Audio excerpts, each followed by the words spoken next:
Hello friends, welcome to MPR tech. इस video में हम विंडोज सर्वर 2016 में डीएनएस सर्वर इंस्टॉल करना और कॉन्फ़िगर करना सीखेंगे। डीएनएस इंटरनेट में एक फोन बुक जैसा है। आप किसी भी पर्सन का नाम आसानी से याद रख सकते हो, पर उस पर्सन का मोबाइल नंबर याद रखना आसान नहीं है। सो उसके लिए हम फोन बुक यूज करते हैं, जहां पर हम उस पर्सन का नाम और नंबर सेव कर सके। डीएनएस भी बिल्कुल उसके जैसा ही है, जहां पर आप हर एक होस्ट या वेबसाइट का फुल्ली क्वालिफाइड डोमेन नेम आसानी से याद रख सकते हो, पर उस वेबसाइट का आईपी एड्रेस याद रखना मुश्किल है। इसीलिए हम डीएनएस सर्वर का यूज करते हैं, जो वेबसाइट और होस्ट के FQDN to IP रिजोल्व करने में हमारी मदद कर सके। जब आप www.google.com वेबसाइट विजिट करते हो, तब बैकग्राउंड में आपका कंप्यूटर डीएनएस सर्वर को क्वेरी सेंड करता है कि www.google.com का आईपी एड्रेस क्या है। डीएनएस सर्वर क्लाइंट की इस क्वेरी का आंसर प्रोवाइड करता है। उसके बाद हमारा वेब ब्राउजर रिक्वेस्ट को उस आईपी एड्रेस पे सेंड करता है। अगर आपको उस वेबसाइट का आईपी एड्रेस याद रहता है, तो आप उस आईपी एड्रेस से भी वेबसाइट को एक्सेस या ओपन कर सकते हो, पर हर एक वेबसाइट का आईपी एड्रेस याद रखना बहुत ही मुश्किल है। इसलिए हम डीएनएस सर्वर का यूज करते हैं। डीएनएस सर्वर का यह फंक्शन है कि वो FQDN to IP रिजोल्व करके डीएनएस क्लाइंट को आंसर प्रोवाइड करे। तो इस वीडियो में हम विंडोज सर्वर 2016 सर्वर के ऊपर डीएनएस सर्वर इंस्टॉल करके कॉन्फ़िगर करना चाहते हैं। सबसे पहले हम चेक कर लेते हैं इस सर्वर का आईपी कॉन्फ़िगरेशन। उसके लिए मैं ओपन करता हूं कमांड प्रॉम्प्ट। कमांड प्रॉम्प्ट पे मैं कमांड टाइप करता हूं ipconfig, और जैसे आप यहां पे देख रहे हैं कि इस कंप्यूटर को जो हमने currently static IP address assign किया है वो है 192.168.1.5, और जो गेटवे का आईपी एड्रेस हमने स्पेसिफाई किया है वो है 192.168.1.1। सो जैसे आप यहां पर देख सकते हैं कि हमने इस कंप्यूटर को एक स्टैटिक आईपी एड्रेस असाइन किया है, जो डीएनएस सर्वर इंस्टॉल और कॉन्फ़िगर करने की पहली रिक्वायरमेंट है। इस कमांड प्रॉम्प्ट को मैं यहां से क्लोज कर देता हूं और हम ओपन कर लेते हैं सर्वर मैनेजर। जैसे आप यहां पर देख रहे हैं कि हमने इस सर्वर के ऊपर IIS यानी कि वेब सर्विस भी इंस्टॉल की हुई है। हम चलते हैं हमारे क्लाइंट कंप्यूटर के ऊपर, जहां से हम उस वेबसाइट को एक्सेस करना चाहते हैं। ओपन कर लेता हूं इंटरनेट एक्सप्लोरर, और यहां पर मैं टाइप कर देता हूं http:// और हमारे उस सर्वर का आईपी एड्रेस, जो हमारे केस में है 192.168.1.5। प्रेस करता हूं एंटर की, और जैसे आप यहां पर देख रहे हैं कि हमें यहां पर लिखा हुआ मिलता है इट्स वर्किंग, क्योंकि जो होम पेज मैंने वहां पर सेट किया है उसके अंदर मैंने सिर्फ इतना ही टाइप किया हुआ है।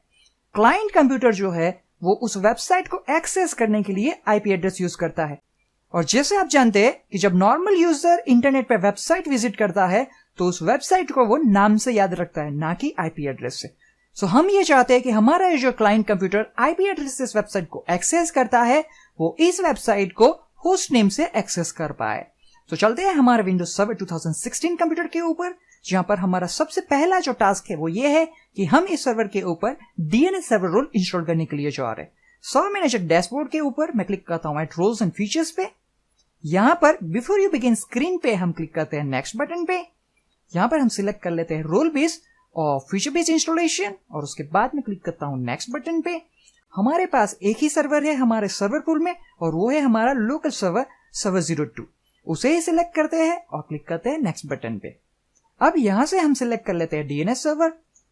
जैसे आप डीएनएस सर्वर सिलेक्ट करेंगे, वहां पर एक पॉपअप बॉक्स आ जाएगा जो आपको बता रहा है कि कुछ फीचर्स डीएनएस सर्वर के साथ में आपको इंस्टॉल करने होंगे, जैसे कि मैनेजमेंट टूल्स। हम ऐड कर देते हैं उस फीचर्स को। इसके लिए मैं क्लिक करता हूं ऐड फीचर्स पे, और अब मैं क्लिक करता हूं नेक्स्ट बटन पे। हमें कोई और एडिशनल फीचर्स की रिक्वायरमेंट नहीं है, इसलिए मैं सिंपली यहां पर क्लिक करता हूं नेक्स्ट बटन पे। अब आपको यहां पर डीएनएस सर्वर के बारे में ब्रीफ ओवरव्यू इन्फॉर्मेशन दी जाती है, जिसे आप यहां से पढ़ सकते हैं। इस स्क्रीन पे मैं क्लिक करता हूं नेक्स्ट पे, और इंस्टॉलेशन स्टार्ट करने के लिए मैं क्लिक करता हूं इंस्टॉल बटन पे। जैसे ही डीएनएस सर्वर का इंस्टॉलेशन कंप्लीट हो जाता है, उसके बाद आपको यहां पर क्लिक करना है क्लोज पे। ओके, और अब हम ओपन करने के लिए जा रहे हैं डीएनएस मैनेजमेंट कंसोल। उसके लिए आपको क्लिक करना है सर्वर मैनेजर पे टूल्स पे, और यहां से सिलेक्ट कर लेना है डीएनएस मैनेजर कंसोल के अंदर आपको एक्सपेंड करना है आपके सर्वर को, जो हमारे केस में है सर्वर 02। यहां पर एक्सपांड करना है फॉरवर्ड लुकअप जोन को, और हम सबसे पहले एक फॉरवर्ड लुकअप जोन क्रिएट करने के लिए जा रहे हैं, जो इंफॉर्मेशन स्टोर करता है host name to IP address. यहां पर राइट क्लिक करता हूं और यहां से सिलेक्ट करता हूं न्यू जोन। क्लिक करते हैं नेक्स्ट पे, अब यहाँ पर हमारे पास टोटल 3 ऑप्शंस अवेलेबल है, प्राइमरी जोन, सेकेंडरी जोन और स्टब जोन। यहाँ पर एक और ऑप्शंस अवेलेबल होना चाहिए जो ग्रे आउट है। वो इसलिए ग्रे आउट है कि वो ऑप्शंस आपको तभी मिलेगा जब इस सर्वर के ऊपर आपने एक्टिव डायरेक्टरी सर्विस इंस्टॉल की हुई और कॉन्फ़िगर की हुई हो। हम यहां से सिलेक्ट कर लेते हैं प्राइमरी जोन, क्योंकि ये हमारा पहला जोन है जिसे हम डीएनएस सर्वर के ऊपर क्रिएट कर रहे हैं। प्राइमरी जोन जो होता है वो रीड एंड राइट कॉपी होती है, जहां पर आप रिकॉर्ड्स ऐड कर सकते हो, मॉडिफाई कर सकते हो, डिलीट कर सकते हो। क्लिक करते हैं नेक्स्ट पे। यहां पर मैं स्पेसिफाई कर देता हूं जोन नेम, जो हमारे केस में है mprtech.com। क्लिक करते हैं नेक्स्ट पे। अब यहां पर आपको पूछा जा रहा है कि जो डीएनएस जोन आप क्रिएट कर रहे हो उसे आप कहां पे स्टोर करना चाहोगे। अगर आप नई फाइल क्रिएट करना चाहते हो तो आप यहां से पहला बॉक्स सिलेक्ट कर सकते हो, और अगर आपके पास एग्जिस्टिंग डीएनएस जोन फाइल है तो आप यहां से ये बॉक्स सिलेक्ट कर सकते हो। बाय डिफॉल्ट जो जोन फाइल क्रिएट होती है उसका नाम होता है आपके जोन का नाम .dns, जो स्टोर होता है सिस्टम रूट के अंदर, system32 के अंदर, डीएनएस फोल्डर के अंदर। हम नई फाइल क्रिएट करना चाहते हैं, इसलिए मैं पहला बॉक्स सिलेक्ट रखता हूं और क्लिक करता हूं नेक्स्ट बटन पे। अब आपको यहां पर पूछा जा रहा है डायनेमिक अपडेट्स के लिए जो जोन हम क्रिएट कर रहे हैं उसके लिए जो allow only secure dynamic updates option से वो ग्रे आउट होता है, क्योंकि ये तभी पॉसिबल है जब आप active directory integrated DNS zone create करें। हम इस जोन के लिए सिलेक्ट रखते हैं do not allow dynamic updates और क्लिक करते हैं नेक्स्ट बटन पे। अब मैं क्लिक करता हूं फिनिश पे। उसके बाद जो जोन है वो हमारा सक्सेसफुली यहां पर क्रिएट हो चुका है। बाय डिफॉल्ट जब आप डीएनएस के अंदर कोई भी फॉरवर्ड लुकअप जोन क्रिएट करते हो या रिवर्स लुकअप जोन क्रिएट करते हो, वहां पर पहले से ही क्रिएटेड 2 एंट्री होती है। पहला है स्टार्ट ऑफ अथॉरिटी, जिसे हम पहली एंट्री कहते हैं, और दूसरा है हमारा एनएस रिकॉर्ड, जिसका नाम है सर्वर 02 हमारे केस। अब मैं यहाँ पर एक रिवर्स लुकअप जोन भी क्रिएट कर लेता हूं। उसके लिए मैं क्लिक करता हूं नेक्स्ट पे। यहां से हम सिलेक्ट रखते हैं प्राइमरी जोन, क्लिक करते हैं नेक्स्ट पे। अब हम आईपी वर्जन 4 के लिए रिवर्स लुकअप जोन क्रिएट करें, इसलिए मैं यही बॉक्स को सिलेक्ट रखता हूं और क्लिक करता हूं नेक्स्ट पे। अब आपको पूछा जा रहा है कि आपको नेटवर्क आईडी स्पेसिफिक करना है। नेटवर्क आईडी जो आपके आईपी एड्रेस का स्टार्टिंग के 3 ऑक्टेट है वो होता है। सो यहां पर मैं टाइप कर देता हूं 192.168.1, जो हमारे केस में हमारे आईपी एड्रेस के स्टार्टिंग के 3 ऑक्टेट है। क्लिक करता हूं नेक्स्ट पे। सेम हमें यहां पर पूछा जा रहा है डीएनएस जोन फाइल के लिए हम नई जोन फाइल क्रिएट करना चाहते हैं, इसलिए मैं पहला बॉक्स से सिलेक्ट रखता हूं और क्लिक करता हूं नेक्स्ट पे। यहां पर हम सिलेक्ट कर रखते हैं do not allow dynamic updates options को ही और क्लिक करते हैं नेक्स्ट पे। अब मैं क्लिक करता हूं फिनिश पे, और यहां पर जो हमारा रिवर्स लुकअप जोन है वो भी सक्सेसफुली क्रिएट हो चुका है। सो अब हम जा रहे हैं एक पॉइंटर रिकॉर्ड क्रिएट करने के लिए, और उसके लिए मैं यहां पर फ्री स्पेस में राइट क्लिक करता हूं और यहां से सिलेक्ट करता हूं न्यू पीटीआर रिकॉर्ड।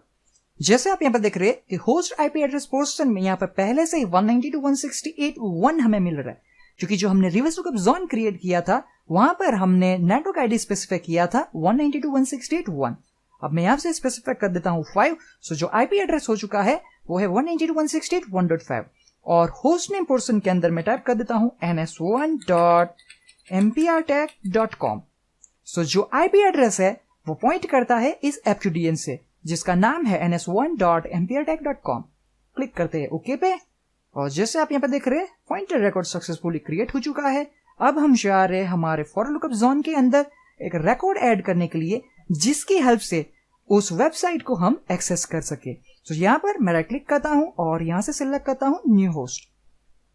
अब जो नाम है वो मैं यहाँ पर स्पेसिफाई करना चाहता हूं www।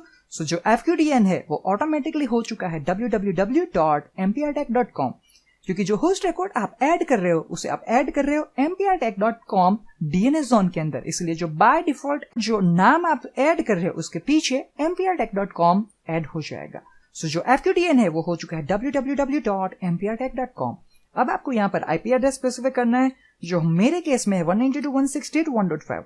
अगर आपने IIS सर्विस दूसरे सर्वर के ऊपर इंस्टॉल की हुई है और उसे आप डीएनएस के अंदर as a host record add करना चाहते हो, उस टाइम पे आपको यहाँ पर उस वेब सर्वर का आईपी एड्रेस स्पेसिफाई करना है। इस डेमोन्स्ट्रेशन के लिए मैंने IIS सर्विस इसी लोकल सर्वर के ऊपर इंस्टॉल की हुई है, इसलिए मैं आईपी एड्रेस यहाँ पर जो स्पेसिफाई कर रहा हूँ वो है 192.168.1.5। अब मैं क्लिक करता हूँ ऐड होस्ट बटन पे, और आपको यहाँ पर मैसेज मिल जाएगा the host record www.mprtech.com was successfully created, यानी कि जो होस्ट रिकॉर्ड है वो सक्सेसफुली क्रिएट हो चुका है। क्लिक करते हैं ओके बटन पे और क्लिक करता हूं डन पे। अब यहाँ पर हमें वो रिकॉर्ड मिल रहा है, जो नाम FQDN है वो है www.mprtech.com और उसे पॉइंट करता है इस आईपी एड्रेस के ऊपर। क्लिक करते हैं ओके पे। सो अब हमने डीएनएस सर्वर के अंदर एक फॉर लुकअप जोन और एक रिवर्स लुकअप जोन क्रिएट कर लिया है और वहां पर हमने एक होस्ट रिकॉर्ड और एक पॉइंटर रिकॉर्ड ऐड कर दिया है। अब हम ये चाहते हैं कि जो हमारे क्लाइंट कंप्यूटर्स है वो इस वेब सर्वर को www.mprtech.com होस्ट नेम से एक्सेस कर पाए। सो टेस्ट करने के लिए चलते हैं हमारे विंडोज 10 क्लाइंट कंप्यूटर के ऊपर।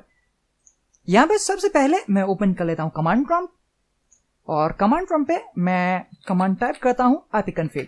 जैसे आप यहां पे देख रहे हैं कि जो आईपी एड्रेस हमने सर्वर को असाइन किया है वो है 192.168.1.13। जो गेटवे है वो है 192.168.1.1। अगर हम ipconfig/all कमांड रन करें तो आप यहां से देख सकते हैं कि जो डीएनएस सर्वर का आईपी एड्रेस हमने स्पेसिफाई किया है वो है 192.168.1.5। यानी कि ये जो क्लाइंट है वो डीएनएस क्वेरी को फॉरवर्ड करेगा हमारे इस डीएनएस सर्वर के ऊपर। वापस चलते हैं क्लाइंट पे। अब चेक करने के लिए मैं यहां पर कमांड टाइप करता हूं nslookup और प्रेस करता हूं एंटर की। जैसे आप यहां पर देख रहे हैं कि जो डिफॉल्ट सर्वर डीएनएस क्वेरी के लिए रिस्पॉन्ड करता है वो है ns1.mprtech.com जिसका आईपी एड्रेस है 192.168.1.5 और यहां पर मैं टाइप करता हूं www.mprtech.com, प्रेस करता हूं एंटर की और जैसे आप यहां पे देख रहे हैं कि हमें आंसर मिल रहा है www.mprtech.com का और जो आंसर है वो है 192.168.1.5। अब मैं वापस आ जाता हूं इंटरनेट एक्सप्लोरर पे। यहां पर मैं टाइप कर देता हूं www.mprtech.com और प्रेस करता हूं एंटर की। जैसे आप यहां पर देख रहे हैं कि अब जो हमारा क्लाइंट कंप्यूटर है वो उस वेबसाइट को इस www.mprtech.com के नाम से भी एक्सेस कर सकता है। जब भी आप कम्युनिकेट करने के लिए जा रहे हैं www.mprtech.com के साथ तब आपका क्लाइंट डीएनएस सर्वर को बैकग्राउंड में क्वेरी सेंड करता है कि www.mprtech.com का आईपी एड्रेस क्या है। अगर हम पिंग करें www.mprtech.com को तो एक्चुअल में जो हम पिंग कर रहे हैं वो है 192.168.1.5।